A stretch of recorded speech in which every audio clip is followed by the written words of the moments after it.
श्रद्धेय नृत्य गोपाल दास जी महाराज जी सहित उपस्थित सभी श्रद्धेय संतचरण, भारत के आदरणीय और जनप्रिय प्रधानमंत्री जी, उत्तर प्रदेश की माननीय राज्यपाल महोदया, उत्तर प्रदेश के माननीय मुख्यमंत्री जी, सभी नागरिक सज्जन, माता भगिनी, आनंद का क्षण है। बहुत प्रकार से आनंद है। एक संकल्प लिया था और मुझे स्मरण है कि तब के हमारे संघ के सरसंघ चालक बाला साहब देवरस जी ने ये बात हमको कदम आगे बढ़ाने के पहले याद दिलाई थी कि बहुत लग के 20-30 साल काम करना पड़ेगा, तब कभी ये काम होगा। और 20-30 साल हमने किया। 30वें साल के प्रारंभ में हमको संकल्प पूर्ति का आनंद मिल रहा है। प्रयास किए हैं जी जान से, अनेक लोगों ने बलिदान दिए हैं। अरे नहीं आए, वो सूक्ष्म रूप में आज यहां उपस्थित है, प्रत्यक्ष उपस्थित हो नहीं सकते।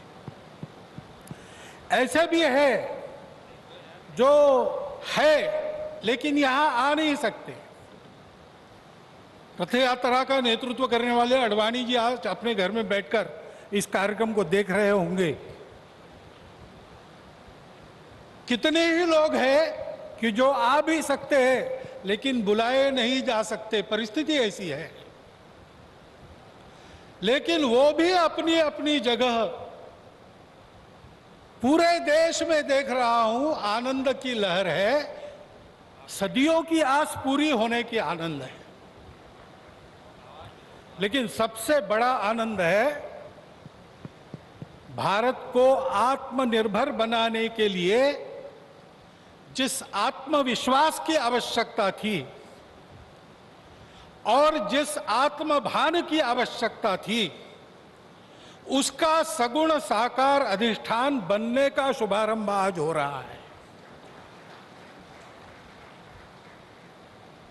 वो अधिष्ठान है आध्यात्मिक दृष्टि का। सिया राममय सब जग जानी। सारे जगत में अपने को और अपने में सारे जगत को देखने की भारत की दृष्टि, जिसके कारण उसके प्रत्येक व्यक्ति का व्यवहार आज भी विश्व में सबसे अधिक सज्जनता का व्यवहार होता है। और उस देश का सामूहिक व्यवहार सबके साथ वसुधैव कुटुंबकम का होता है।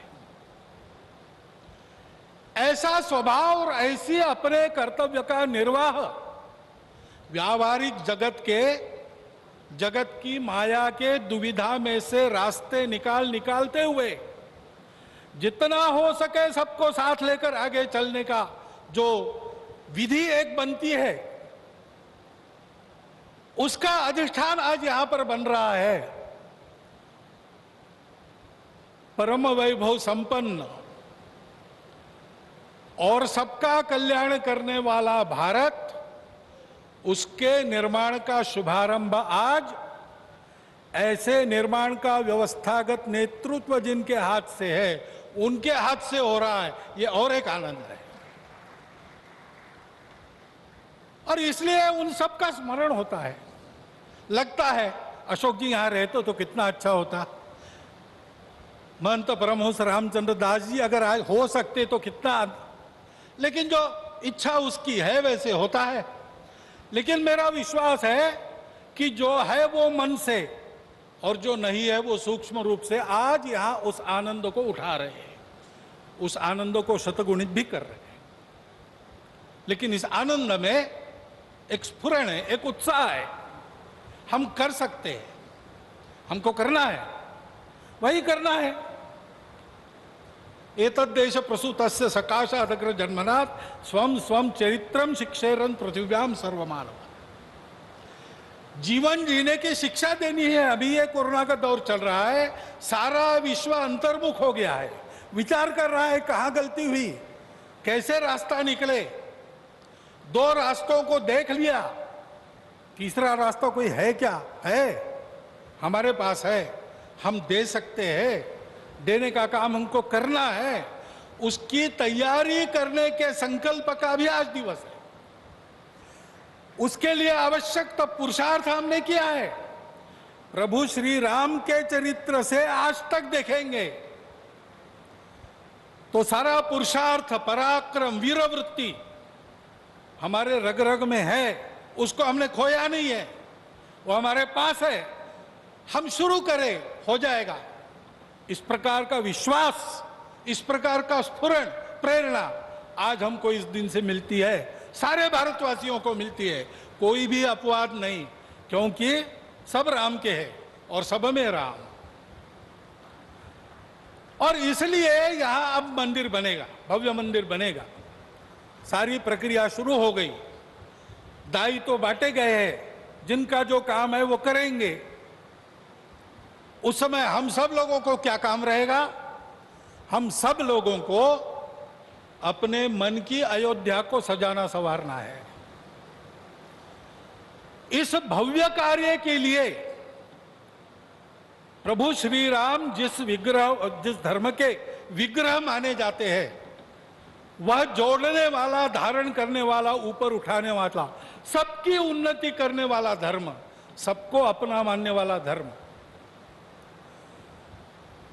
उसकी ध्वजा को अपने कंधे पर लेकर संपूर्ण विश्व को सुख शांति देने वाला भारत हम खड़ा कर सके, इसलिए हमको अपने मन की अयोध्या बनाना है।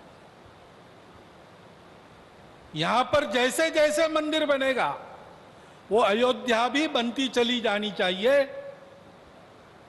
और इस मंदिर के पूर्ण होने के पहले हमारा मन मंदिर बन के तैयार रहना चाहिए, इसकी आवश्यकता है। और वो मन मंदिर कैसा रहेगा बताया है। काम कोह मद मान न मोहा, लोभ न क्षोभ न राग न द्रोहा, जिनके कपट दंभ नहीं माया, जिनके हृदय बसहु रघुराया। जात पात धनु धर्म बड़ाई, प्रिय परिवार सदन सुखदाई, सब तजी तुम ही रहो उरलाई, तेही के हृदय रहो रघुराई। हमारा हृदय भी राम का बसेरा होना चाहिए। इसलिए सभी दोषों से, विकारों से, द्वेषों से, शत्रुता से मुक्त। दुनिया की माया कैसी भी हो, उसने सब प्रकार के व्यवहार करने के लिए समर्थ। और हृदय से सब प्रकार के भेदों को तिलांजलि देकर केवल अपने देशवासी ही क्या, संपूर्ण जगत को अपनाने की क्षमता रखने वाला इस देश का व्यक्ति और इस देश का समाज, ये गढ़ने का काम है। उस गढ़ने के काम का एक सगुण साकार प्रतीक जो सदैव प्रेरणा देता रहेगा, वो यहां खड़ा होने वाला है। भव्य राम मंदिर बनाने का काम भारतवर्ष के लाखों मंदिरों में और एक मंदिर बनाने का काम नहीं है। उन सारे मंदिरों में मूर्तियों का जो आशय है, उस आशय का पुनर्प्रगटीकरण और उसका पुनर्स्थापन करने का शुभारंभ आज यहां बहुत ही समर्थ हाथों से हुआ है। इस मंगल अवसर पर इस सब आनंद में मैं आप सबका अभिनंदन करता हूं। और जो मेरे मन में इस समय विचार आए उसको आपके चिंतन के लिए आपके सामने रखता हुआ आपसे विदा लेता हूं। बहुत बहुत धन्यवाद।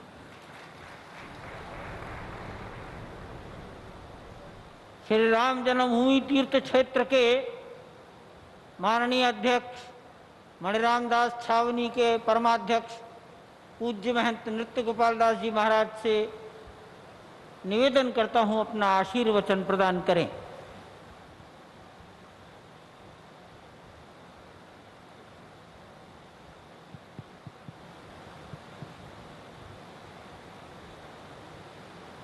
श्री राम जय राम जय जय राम, श्री राम जय राम जय जय राम, श्री राम जय